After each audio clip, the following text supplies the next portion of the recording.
MTL Sports Podcast, episode 43. We're back and we're better than ever, all right? So for today's episode, of course, we got NFL Week 5 previews. We're going to preview the biggest games of this upcoming week, including some Thursday night football action for tomorrow night. And then we're going to head into rapid fire where, if you didn't know, MLB playoffs have started. So there's some wild card series going on right now. We'll get into that. And then, of course, we're going to preview some college football games in rapid fire. So please stay tuned.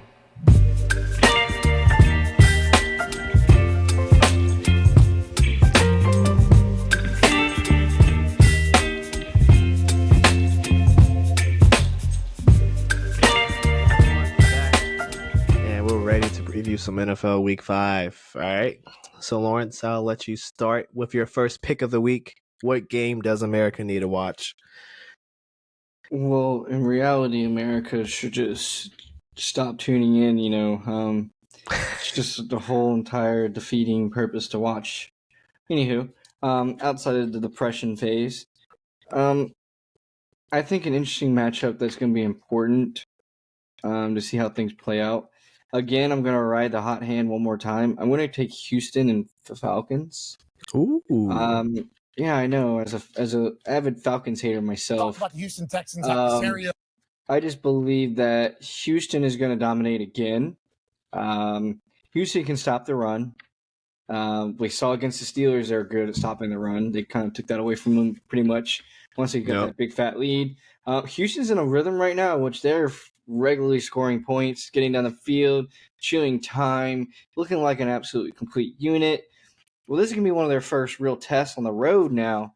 They've had some in the past, but they were against lesser teams in week 1 against the Ravens. But I believe that this week will be a true test to them. I think Houston's a lot better than people thought they were going to be. The thing that has something to do with the quarterback. But to be honest with you, if Desmond Ridder stays the quarterback, I'm just going to have to go with the Texans. And Heineke doesn't come in. I'm just going to keep riding the train of you can kind of a little bit tell that some of his wide receivers kind of would rather have Heineke out there. Maybe not Bijan, because Bijan's like, I kind of want to score a lot of touchdowns. So yeah, he's just a rook. He wants to get points on the board, but I think Bijan would be smart to say, hey, Desmond Ridder's kind of not doing really good right now. So if there's more of a threat in the passing game, then I can excel more in the running game, because we haven't really seen Bijan have an absolute dime of a game outside of week 1 and against Green Bay when they made that amazing comeback. So every other game he's been held in check, mainly due to the fact that we know what you're going to do. Good luck. Drake London has a total of 11 catches through 4 games. We're averaging about 2 catches a game. 3 catches a game, 2.75. So on 22 targets, so he catches half his targets. If there is one issue going into the game, it will be Stingley, the corner for the Texans is going to be injured. So maybe that allows Desmond Ridder to throw down more on the field, but that still shouldn't be something they're scared of. In my opinion, I don't think the Texans have much to fear. They're playing in a dome, so there's no weather elements to it. So I just feel like this is a great spot for Houston to, I think, put some pressure on teams we think are going to be good in their division, like the Jaguars. Yeah. And they already have a game up on the Jaguars, so. Yeah, it'll be interesting. I guess one point before we move on to my first pick, do you think? Well, first of all, how long is this leash for Desmond Ridder? And is this the week where, Coach Arthur just says, "Hey, you suck, kid. We seen a year and a half, and you're just a more athletic Alex Smith, and that's not what we need." So, how long's that leash? He might be a more athletic Alex Smith. The difference between Alex Smith and him is Alex Smith was a good passer of the ball. Alex Smith consistently, and he was smart. Alex Smith consistently took his teams to the playoffs. Yes. They consistently won games. He looked like he had, he knew how to make his reads. But then again, he was a gifted veteran. Ritter, this is his second year. I think he's 6 games in now because I think he played 2 last year. You got to start asking questions whether or not he's actually prepared all the way. What are they doing? Is the game plan too focused around the run and they haven't allowed him to excel in practice? Honestly, we don't think their run game is a problem at all. So maybe at practice you should be throwing the ball 500 times, running the ball 50 times. Regardless, I think this is the week in which you have to pull back on the leash and say, hey, the NFC South is winnable. And at your current play, I do not believe that it is winnable. I'm not going to go all Rodney Harrison on the guy. I feel like that's a poor way to be. Yeah, but I will just say it's just not looking, in his words, it's just not looking special right now. So. Yeah, I agree with everything you say. It's not looking too good. It's not like anything that Heineke will do is going to look special either. It's just that there's going to be ball movement, and you know that Heineke can. We've seen it time and time again. He just gets the job done. Yep. And that's kind of all they need is to help Bijan. Yeah, I couldn't have said it any better.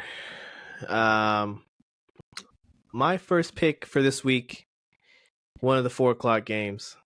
No, it's not my Bengals on that. I honestly will probably not watch this week, so we're not even going to go there. But I will go with Philly and the Rams. I feel like this will be a great test for the Eagles, and you can see right now on the screen, Philly has basically a 56% matchup predictor on ESPN. And the line is -4.5 for Philly. They're playing in SoFi. So what is that? They're like a partial dome where it's kind of the sides are exposed, but still doesn't rain. But it doesn't really rain in Southern California anyway, so they're good. I think this will be. I think the one thing that has hurt the Eagles this year has been the secondary because Mac Jones threw for a lot on them. The first game, or what was it? The first, second game, Kirk Cousins threw a lot on them. Sam Howell looked. Let's be honest. Sam Howell looked impressive against that Philly secondary last week. So yeah, the only quarterback they've been able to shut down is Baker, really. Yeah, and Baker's having a resurgence this year, but the jury's still out on him, right? But we know where we're getting from Matthew Stafford. We know what we're getting from that Rams offense. Cooper Kupp might come back this week. He just came off the IR. He's back to practice, so we'll see if he can make a return this week. Still up in the air, but they got the rookie. What's his name? Puka Nacua. That kid is going crazy. I think I saw this morning on First Take, Mad Dog he had to go back to the 1950s, but I guess back in the 50s, there was a guy who caught 38 passes through 4 games, and Puka Nacua has 39 catches through 4 games, which is the new NFL record. So the kid's catching everything that's coming his way. The yardage is also good, has a couple touchdowns. So we'll see how the Phillies try to neutralize that. The Rams' run game isn't the best right now, which doesn't really matter because the Eagles' run defense is pretty stout. So I wouldn't expect them to do a whole lot in that department anyway. So it'll be a high-scoring game. So I think the over is safe to take in my eyes. And I think it will be close. I think it'll be somewhere in that 4 to 6 point range. And I do expect the Eagles to win, but I feel like it'll be another thriller like last week where, either is ends in OT or I don't know, Jalen Hurts makes a last 2-minute drive to win the game. So it'll be fun to watch. It'll definitely be on my multi-view? Is that what it's called on YouTube? Multi-view? Multi-view. So it will definitely be one of the mini games for the 4:00 window on that view. So yeah, you guys definitely gotta check this one out. Okay. So what do you got, Lawrence? My next one is I'm really interested in Tennessee versus the Colts. I Oh, think I just have a real interest in this AFC South division. Another 1 o'clock game. I'll just hit on it really quick because I also want to pick another game. But this ooh. NFC South division, I think, is going to be. Oh, sorry, AFC South division is going to be really, I think, competitive because they're all Mm-hmm. playing the NFC South teams, so they all have winnable games against the opponent division on the other side. Mm-hmm. Um, with that being said, though, I have a fair thought that the Titans are gonna. I just kind of had this gut feeling the Titans are gonna mess up again. Um, the Titans seem to be on this train of win one, lose one, win one, lose one, win one, lose one. Look one really good one week, look really bad the other week, look good really one week. Mm-hmm. But I also believe this is going to be a really low scoring game Oh. for most of the game. I think it might blow up out of nowhere. But in the end, I do believe that. I kind of just believe that with the rumor of like Jonathan Taylor coming back, Yeah, off IR. maybe trying to like pre-plan to change their offense a little bit for his comeback, I think we'll probably play in more so their downfall. Ooh. I just kind of had this gut feeling the Titans kind of figure this one out, and they go on to lose the following week or something like that to keep their little pattern going. But I just feel like for the Colts, there's no extreme threat in the terms of a pass rush, which Tannehill excels when there's no extreme threat of a pass rush. Yeah, he Um, does. and to be honest with you, the Titans, I know it's playing Joe Burrow, but they were murdering the man. And I think this is going to be a good test to Anthony Richardson because they're going to put a man spy on him pretty much all the time, Yeah. and they're going to blitz the crap out of him with their Yep. front four. And it's going to be one of those takes. Okay, well, he's probably going to try to run out of the gut or trying to scramble a lot. Can Titans hold up with like they're probably going to have like a safety or a smaller linebacker trying to spy him at all times. Can he hold up in the pocket long enough to get the ball out? If he does try to scramble, how successfully can the Titans take care of him? And we all know the Colts' weakness is kind of their air attack, getting beat down the field. And to be honest with you, with Trey Burks, DeAndre Hopkins, the way they were trying to use him the first couple weeks didn't make sense. Now they're trying to move him across, like move him around the middle, going across the middle, out routes, these different things like that. It's way more effective in the way they're using him and using Trey Burks, straight slingshot down the sideline, just speedy guy. I think the addition of Spears has helped Henry be a little bit more effective. And I mean, I think Henry just took a couple weeks, but he just had a really hot game. He kind of has the ability to chain them together game to game. So I think look to Henry to having a really effective game against the Colts. So I have the Titans winning a close one, mainly due to the fact of that pass rush. Okay. Yeah, I agree. We'll see something similar to last week. I think Colts offensive line, Bengals offensive line are probably the same strength right now, so it definitely will have something similar. That type of outcome. So good stuff there. For me, my second game, I was actually going to go Tennessee and Indianapolis, but I guess I'll just go with them boys and San Fran. I think this will be a hell of a game. The Sunday Night Football window. I really hope it'll be hell of a game. Yeah, I mean, I honestly, I think it will be this time around. I think the Cowboys defense, for the most part, has been unbelievable. They look even better than last year, and I thought last year they were pretty damn good. Same thing with the 49ers defense. They've been really good so far.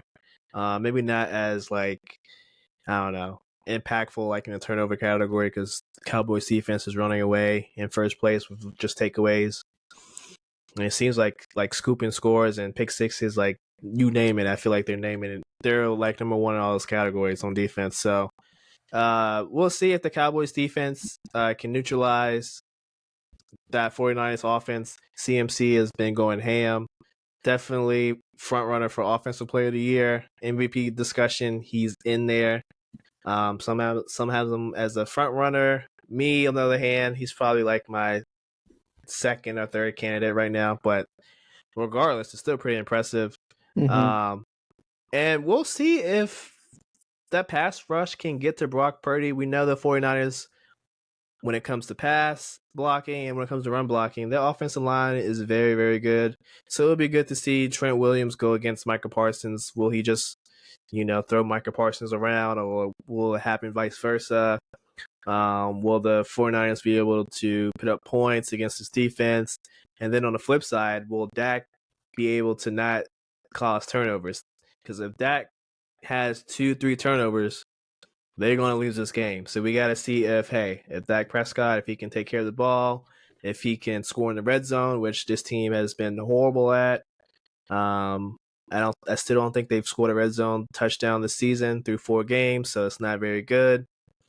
So we'll see how that goes. I think that's their one weakness, and I think if that doesn't get addressed at this game, they're playing in San Fran, so if it doesn't get addressed at Levi Stadium, they will lose this game, because it will come down to, hopefully, a last-minute drive by probably the Cowboys, and they're gonna be on the 5, on the 10, and they're gonna need a touchdown from Dak, and it's gonna come down to taking care of the ball and just punching it in and winning the game. So I expect the highest scoring game, and I don't know. I mean, I'm probably not touching this game, to be honest. If I'm gambling on this game, I'm probably not touching it. I'm probably just watching it for just the wow factor. This is going to be one hell of a game, in all my estimation.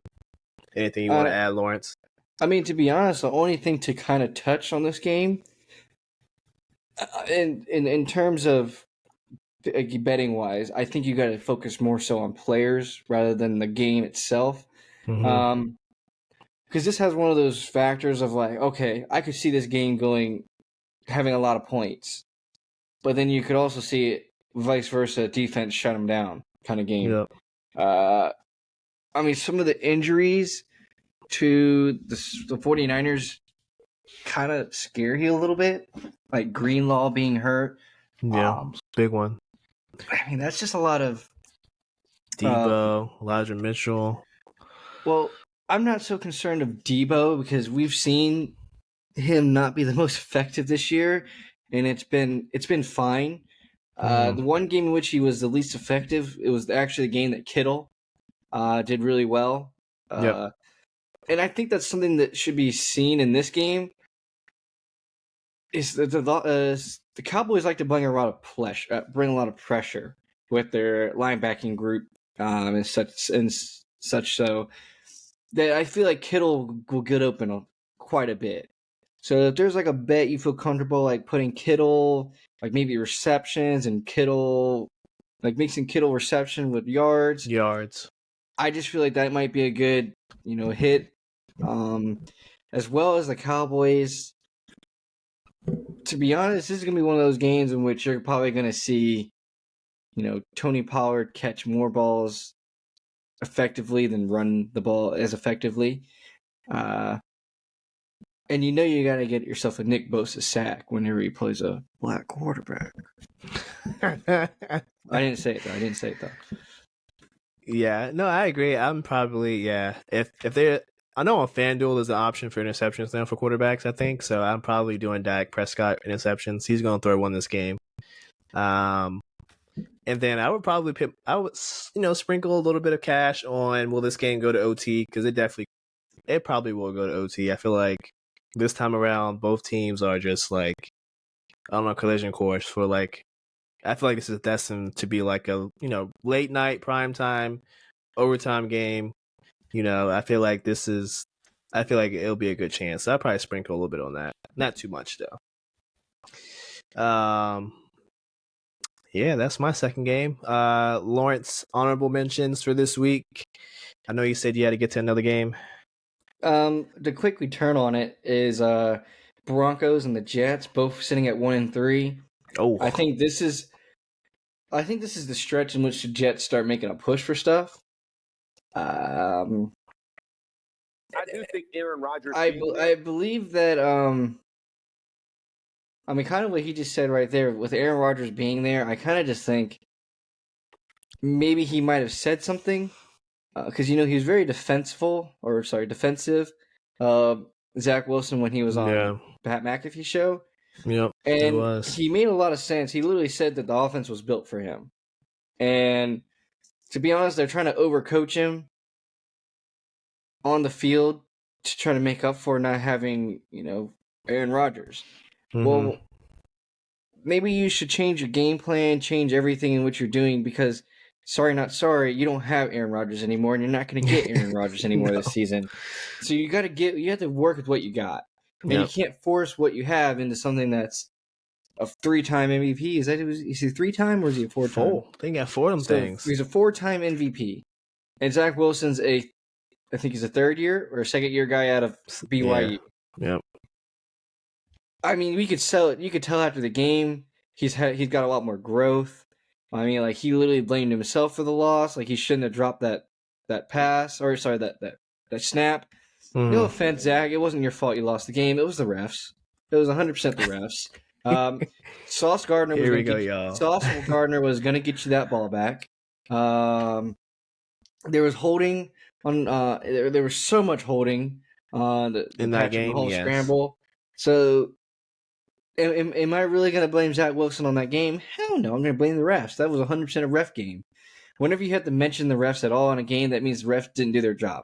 They're supposed to be seen, not heard. The refs were seen and heard all over. So, outside of that, Zach, you don't have to worry about that game. But it was a nice come-out party. Like, he bought himself some time in terms of his teammates. Like, I know every single one of them has to be saying, man, we got your back. That was an amazing performance, especially his defense. Yeah. He put up 20 points on the board. If he had that ball back, he might have put more points up on that board. His kicker did him dirty, and Michael Carter did him dirty. That's okay. They're playing the Broncos, and they have a horrible defense. They're supposed to have an amazing defense. Their defense is absolutely horrible. It's trash. So we're just going to stick with that. And Russell Wilson is turnover prone. We've seen it in a couple of games. This Jets defense loves to get interceptions. I feel like this might be one of those where the Jets get the lead early and the Broncos try to come back. I just think that maybe it being a 4:00 game, less important, the refs won't be as involved as they were against the Chiefs. Yeah, I definitely could see that. Definitely. I mean, honestly, I will watch this game, but it definitely won't have the sound on because I expect a pooper every game, honestly. I mean, like I said, Zach Wilson played his best game of his career against the Chiefs. We'll see if he can string together another good game like that. Chances are you're right. Against the Broncos kind of poop defense, they probably will. But, yeah, I definitely will have it on my screen. I think my honorable mention is the Thursday night game. Bears versus our hometown Commanders. 60% going with the Commanders. It's in FedEx Field in Maryland. The Washington line is at 6, which is probably a safe bet. Honestly, I think Justin Fields, after the last game, I think the little confidence that he gained, he probably will string together another game. And I think the same thing that happened with the Cardinals is going to happen with this game. I think the Commanders play up or down to their competition. They kind of did the same thing last year. I think it's very much, I think you even said this before, Lawrence, like it's very much a Ron Rivera thing where his teams just play up or down a competition. And I think the same thing is going to happen where, the Bears are just going to get to an early lead. Sam Howell and the Commanders, they always have a slow first half. So second half, they're going to come back, make it interesting.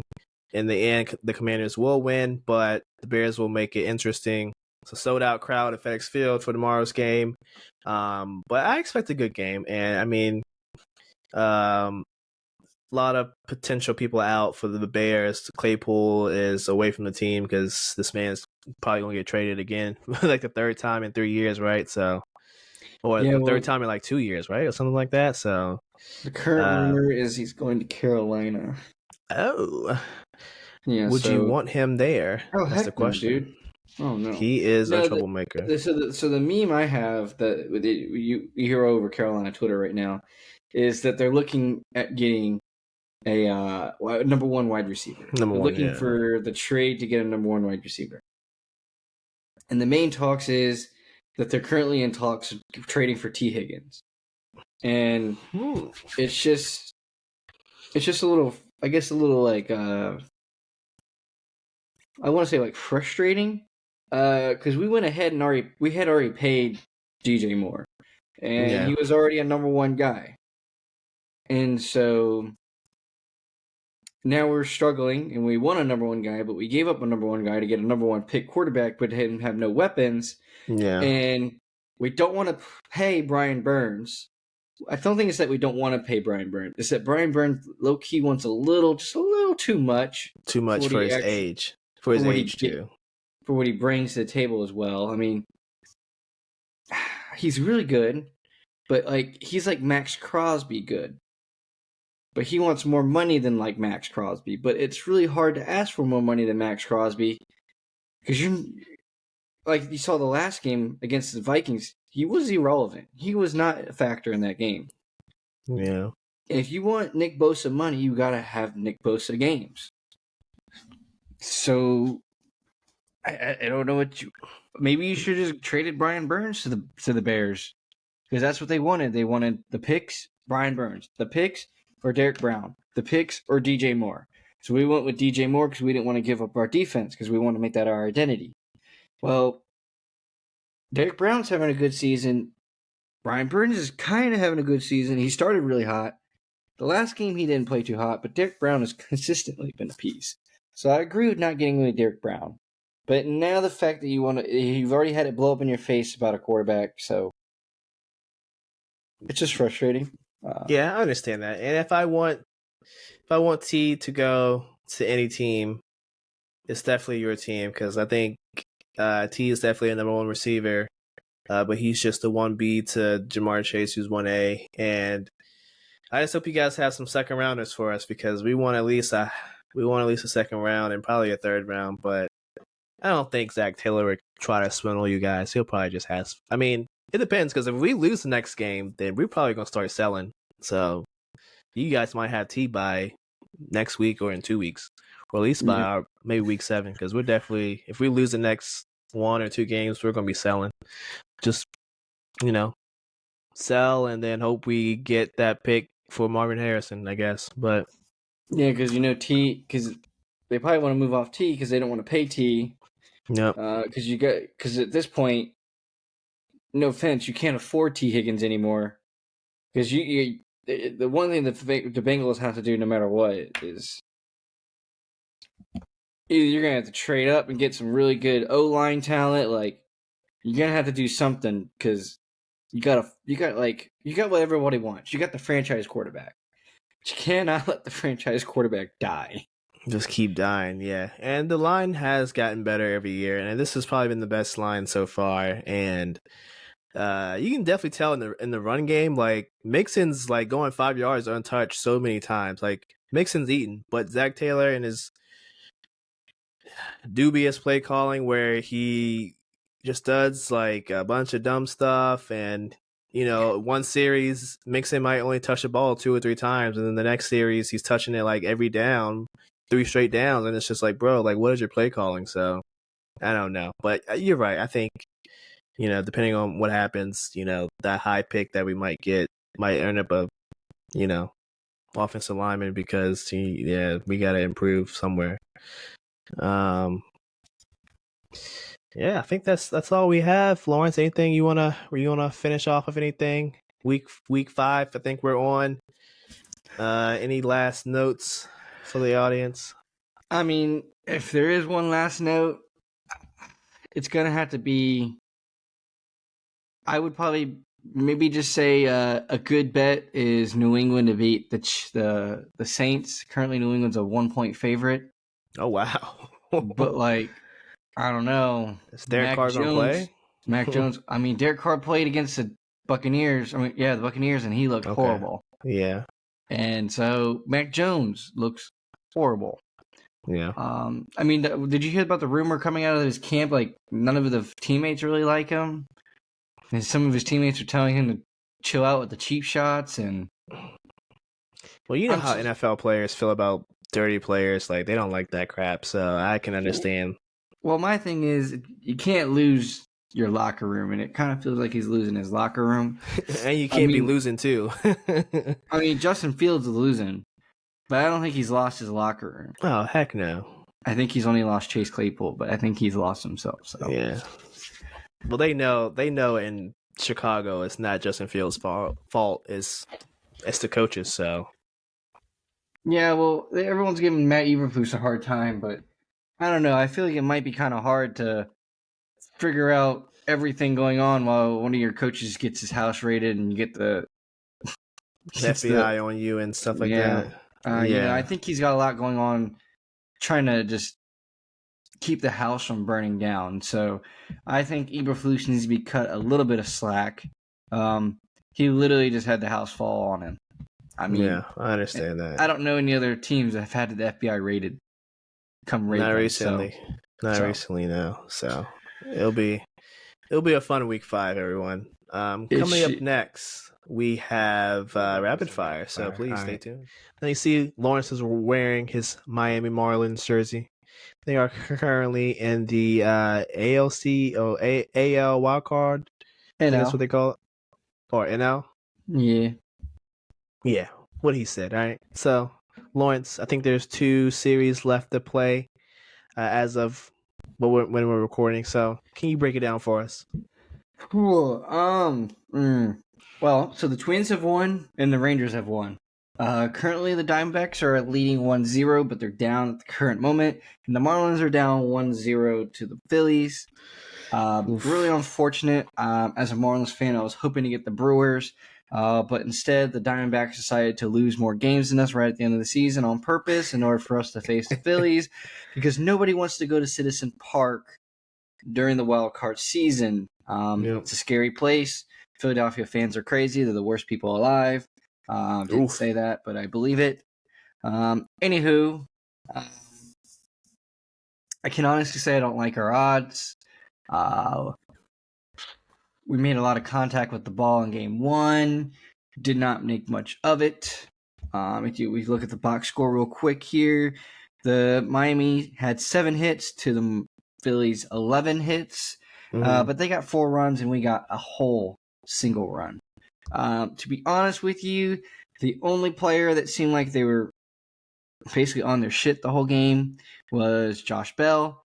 And unfortunate for him, the 2 guys who always are consistent in front of him just weren't all there that night. And I guess Jazz Chisholm is having the curse of being on the MLB front logo, and he's just having a poor postseason so far. He went 2 strikeouts, even though one of them was kind of questionable, but we'll let it slide. It was basically right next to the plate. So what do I think will happen? Moving forward, I think it's safe to say the Rangers are very scary. The fact that they dismantled and destroyed the Rays, in which they did, is absolutely terrifying. I know the Orioles made this beautiful run. They won the division. Yep. Regardless of all that, I don't think they have it for this Rangers team. The Orioles are young, and I think they're gonna get hit hard. And I just think the Rangers are extremely scary of a team. So I do like the Rangers moving on past the Orioles. Next up, the Twins versus, I believe it's the Dodgers. Let me check real quick. On that one also has me a little wishy-washy, because I do believe that they do have enough to take on the Dodgers. The Dodgers are a little bit questionable of a team moving forward, but let me go here real quick and check, make sure I'm not sounding like an idiot. Sorry, the Twins play the Houston Astros. Again, I don't particularly favor that, but it can be done. I just think the Twins I mean, if you watch any of the Twins' last game, which they just won, Jose Barrios was having a really good game for the Blue Jays, and they pulled him in the 4th inning because he walked a guy. He basically was lights out the first 3 innings. He walked one guy, and they pulled him and immediately paid the price, and they got 2 runs scored on him, and they just lost 2-0. I think the Twins finally got out of their own head, and they won a playoff series. They actually just won a playoff game. I think they had lost their last 18. But, yeah, I'm going to take Houston. So, in reality, I find the Rangers. I'm taking it to the Orioles, and I'm taking them to them quick and painful. Okay. I see you. Yeah, if my Red Sox aren't playing, I'm not really into baseball, so I think I'm gonna sit this one out. I mean, there's a good chance the Rangers low-key make a push to the World Series. So I may or may not be putting some sprinkle on that, but we'll see. Okay, that we will keep tabs on it. We will keep you guys updated for sure. Moving on, we have another whole genre of football to cover. Of course, we got college football week. I think we're on week 6. So about halfway through the college football season. Lawrence, can you give me your first game of the week in terms of college football? There's honestly a lot of good games this week. I think the schedulers, whoever did the scheduling for all these universities, they did a really good job because we got some big games this week. I'm really excited about Texas and Oklahoma. Yeah. I mean, that's a given. So I'm just going to brush by it because it's Texas versus Oklahoma. Everyone should be about that one. The really big one for me, which raises red flags and makes me want to smash money on it super hard, is Washington State at UCLA. Washington State has looked nothing but lights out all season. That is going to be a 3:00 game in UCLA. Yes, UCLA did play Utah really strong, but in my opinion, I'm not really sold on that Utah team. Only their defense. I think that UCLA got the benefit of not having to play Cam Rising and getting to play Nate Johnson instead. I think if Cam Rising was there, I think it would have been a lot more points on the board than 14 for Utah. Maybe because this is at UCLA, it's so favored in UCLA's side. But Washington State has done nothing but, take apart teams. I mean, if we look at their schedule, they beat Colorado State 50-24. We saw the headache that Colorado State gave Colorado. Yep. They beat Wisconsin 31-22. Wisconsin is currently 3-1, so Wisconsin is not a horrible team. Nope. They beat Northern Colorado 64-21. Okay, not that big of a deal. Next, Oregon State, which was ranked, by the way. Pretty sure they were ranked ahead of. I think they were ranked 13. I think Washington State immediately just took their ranking, and they beat them 38-35. Washington State has done nothing but beat teams and prove that they're legit. I think they are very legit. And being such a heavy underdog, according to that matchup predictor, I'm just going to be playing on that Washington State money line. Because I thought they should have been favored by 3 points, not the opposite way around. So you're going to see me with that in my mirror right now. I'm currently looking at that money line. It's at plus 140. Smash it while it's still high, because I don't think it's going to stay high. Okay, I see you. I think my first game of the week that I will definitely have my eyes tuned into is this Maryland, Ohio State, 12:00 kickoff on Fox. Who's the number one team, General? I mean, you can see, 90% Ohio State, and rightfully so. But I'm pretty sure last year that Maryland gave Ohio State some problems. And I think you're going to see the same thing this year. Maryland, high-powered offense. I think they can put up points. Maryland's 5-0, 2 in the conference. Of course, the Buckeyes, they're the number 4 team in the country. I think anytime we get these Big Ten matchups, they play each other every year. They know each other very well. I think it's just going to be a really good game overall. We'll see Marvin Harrison cook. and we'll see the other Tagovailoa brother. We'll see him cook a little bit as well. So I definitely think it's, in terms of if you want to see a classic high scoring college football game, I think this is the one to watch. I think the coach, I heard him on the radio this morning, and yeah, he definitely sounded pretty confident. And the way he was talking, not only like hyped it up for me, but it was just like, okay, well, this guy definitely has some tricks up his sleeve. He definitely has he knows some things that we don't know. So he definitely is, has confidence in himself and his guys. And I definitely think ultimately Maryland will lose this game, right? But I feel like this will be a close game, closer than that 20. I think Maryland does cover 20 points. Maryland with that fat cover, I like it. I did like that one too. I'm moving on to another one that I like. I like Texas A&M to beat Alabama. Ooh, another Bama upset. This is what, like the second one you picked? Okay. Sorry, not sorry. This is my third Bama pick to get upset. Ooh, third one. That was wrong. Dang. I'm currently one and was it 1-1? 1-1, yeah. I had Texas. I got Texas right. Yep. Ole Miss, they looked really good the first half. They fell off. My only issue with Texas A&M is they've had to change quarterback. Regardless of changing quarterback, they changed quarterback at Arkansas, and they still won 34-22. Sorry that quarterback looked really good. He basically he looked like he already had been running the team for pretty much his whole life. So it was really nice to see Max Johnson step in there and look amazing. He did throw an interception. It's just basically looking to the league kind of stuff. Doesn't matter. Texas A&M's defense is really good. If we take a look at Texas A&M, the only team they've lost to is Miami. And as it stands, that's an okay loss. You lost week 2 at Miami. Yeah. That's not that big of a deal. Your week 1 was basically a brush 'em game. You basically played on a weak team. You could beat the crap out of them. But week 2, you went to Miami. And it's not like you got beat up. No, they were pretty close in that game most of the time until the end. Miami just kind of pulled away right at the end. They kind of lost their juice. Now, these two coaches have history. If I'm not mistaken, the coach of Texas A&M is Jimbo.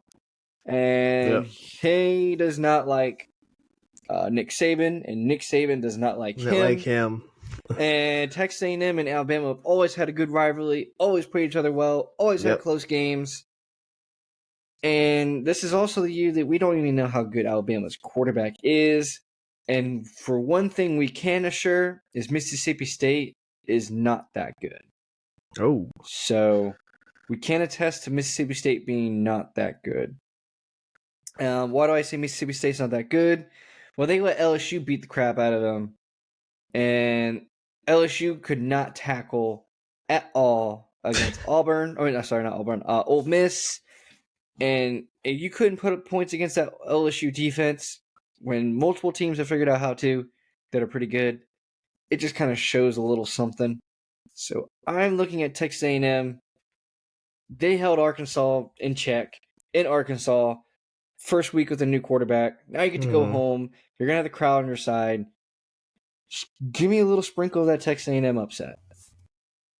Okay. I'm definitely not going upset. I think Bama has this one in the bag. I think the only hiccup here is the quarterback.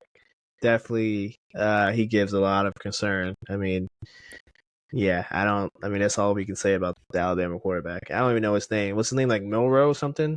Yeah, Milroe. Yeah, he is definitely a little bit concerning. I think my second game of the week, I'm going to go with another SEC game. LSU, Missouri. Always a good matchup when these two teams play. We already know LSU can put up points.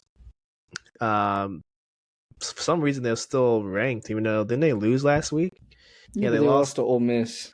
Yeah, they lost last week. Somehow they're still ranked. Probably some name recognition in there. Meanwhile, Missouri Tigers, they're 5-0. Some of the teams they've played have been meh. I mean, they had a good win against Kansas State, which we both said would be decent this year, but I don't think they're ranked anymore, right? Mm-hmm. But I think Missouri's done a lot of good to deserve their rank. That's the difference. Yeah, for sure. I mean, they just earned it. they definitely. I don't think slept on is the right word, but I think a little bit of surprise. Maybe like maybe they're like arriving a little bit sooner than we expected. So um, I think in this instance it'll be a close game. Definitely will be high scoring. I mean, the over/under is at 64.5. I feel like it's safe to take the over. LSU definitely damn sure don't have no defense, so it'll just be up to Missouri to, keep up with LSU offense and get this thing scoring in the high 30s, low 40s. I feel like the over is safe to hit. So, but definitely will be on my TV screen or monitor screen wherever I watch it. Anything else, Lawrence? Any honorable mentions? The only honorable mention I feel is Kansas versus UCF. They got Kansas as only a 2-point favorite. Okay. That feels a little underwhelming, especially at home with how good Kansas has been. Yeah, I guess we're going to put a lot on Kansas's plate for losing. But they lost to Texas, so... And to be fair, they were close in the game with Texas much of the way until the end, so I think that was just a little harsh of a punishment to give them. Only a 2-point favorite, so look for them to bounce back. Okay. I think I have 2 honorable mentions. My Hokies play Florida State. I'm only mentioning this because it'll be nice to see them get their ass whooped. We're playing in Tallahassee. Coach Pry, put the smackdown on Pitt, but I don't think Pitt's been anything impressive this year. So I don't know. BC, Boston College gave Florida State some problems. So hopefully, I mean, we don't know. I mean, we have a pretty good idea, but who knows? What happened to BC could happen in this game, and maybe Tech and the Hokies can, give Florida State a run for their money, but I don't think it's going to happen. But that's pretty much not really my honorable mention, just me trying to shout out the Hokies. But I'm probably going to go with Colorado and Arizona State. I think Jerry Rice's kid and, of course, Shiloh Sanders are going to be going at each other, which I don't even know how good Jerry Rice's kid is, but he does play wide out, and yeah, I just don't know how good he is. But I mean, on college football Twitter, they've been trying to hype this matchup up. We all know Shiloh's, pretty good for a defensive back. Has some good games thus far, and we know his brother's really good. So we'll see if Colorado can bounce back. This is later games at 6:30. I don't even know if it's televised. Is this one of those Apple TV games because it's the Pac-12? I think it's just a Pac-12 network. Okay, so I guess I have to figure out some way to watch this game. But dear Lord, it's going to be 101 in Tempe, Arizona. Oh my goodness. Colorado's favored by 4 points. Over/unders at 59.5. I'm taking the over. And we'll see if they can bounce back. They played a really good game against USC last week. Granted, USC doesn't have defense, but it was nice to see them flip the switch in the second half. So let's see them carry this momentum and beat a conference opponent, and hopefully they can, build some momentum going forward. But that's my honorable mention. But yeah, that's pretty much it for college football preview of Week 6. Yeah, Lawrence, you have any last words before we get out of here? Nope. Marlins game just started. I pray for the best. I'd like to at least have at least one team I prefer to root for do something. So yeah, that's all I really got. Pray for the best. I feel that.